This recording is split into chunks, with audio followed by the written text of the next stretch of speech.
നമ്മുടെ ഈ ചാനൽ കാണുന്ന പുതിയ സുഹൃത്തുക്കൾ ദയവായി ഈ ചാനൽ സബ്സ്ക്രൈബ് കൂടി ചെയ്താൽ വളരെ ഉപകാരമായിരിക്കും. നമസ്കാരം. പശ്ചിമേഷ്യൻ കടൽ മേഖലയിൽ വീണ്ടും നാടകീയ നീക്കങ്ങൾ.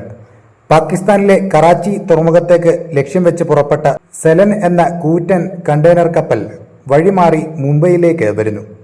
വെറുമൊരു വഴിമാറി വരലല്ല ഇത്. ഹോർമുസ് കടലിടുക്കിൽ വെച്ച് ഇറാൻ റവല്യൂഷണറി ഗാർഡ് കപ്പലിന് പ്രവേശനം നിഷേധിച്ചതിനെ തുടർന്നാണ് ഈ നീക്കം. എന്തുകൊണ്ട് ഇറാൻ പാകിസ്ഥാനിലേക്കുള്ള കപ്പൽ തടഞ്ഞു? എന്തുകൊണ്ട് ആ കപ്പൽ ഇപ്പോൾ ഇന്ത്യയിലേക്ക് വരുന്നു? ഇതാണ് നമ്മൾ ഇന്ന് പരിശോധിക്കുന്നത്. സെന്റ് കിറ്റ്സ് ആൻഡ് നെവിസ് എന്ന രാജ്യത്തിന്റെ പതാകയുള്ള കപ്പലാണ് സെലൻ. ഹോർമുസ് കടലിടുക്ക് വഴി പാകിസ്ഥാനിലെ കറാച്ചിയിലേക്ക് വരികയായിരുന്നു ഈ കപ്പൽ. എന്നാൽ ലോകത്തിലെ ഏറ്റവും തന്ത്രപ്രധാനമായ ഈ കടൽപാതയിൽ വെച്ച് ഇറാൻ നാവികസേന കപ്പൽ തടഞ്ഞു. നിയമപരമായ പ്രോട്ടോക്കോളുകൾ പാലിച്ചില്ലെന്നും മുൻകൂർ അനുമതി വാങ്ങിയില്ലെന്നുമാണ് ഇറാൻ പറയുന്ന ഔദ്യോഗിക കാരണം. എന്നാൽ ഇതിന് പിന്നിൽ വലിയ ജിയോപൊളിറ്റിക്കൽ കാരണങ്ങളുണ്ടെന്നാണ് വിലയിരുത്തപ്പെടുന്നത്. ഹോർമുസ് കടലിടുക്കിലൂടെയുള്ള കപ്പൽ യാത്രകളിൽ ഇറാൻ കടുത്ത നിയന്ത്രണമാണ് ഇപ്പോൾ ഏർപ്പെടുത്തിയിരിക്കുന്നത്. ഇറാനും പാകിസ്ഥാനും തമ്മിലുള്ള ബന്ധത്തിൽ സമീപകാലത്തുണ്ടായ വിള്ളലുകൾ ഈ സംഭവത്തിന് പിന്നിലുണ്ടോ എന്ന് സംശയിക്കേണ്ടിയിരിക്കുന്നു. മേഖലയിലെ മറ്റ് രാജ്യങ്ങളുമായി പാകിസ്ഥാൻ പുലർത്തുന്ന സൈനിക സഹകരണത്തിൽ ഇറാൻ അസ്വസ്ഥരാണ്. ചരക്കു കപ്പലുകൾ തടയുന്നതിലൂടെ തങ്ങളുടെ കടൽ മേഖലയിലെ കരുത്തു തെളിയിക്കുകയാണ് ഇറാൻ.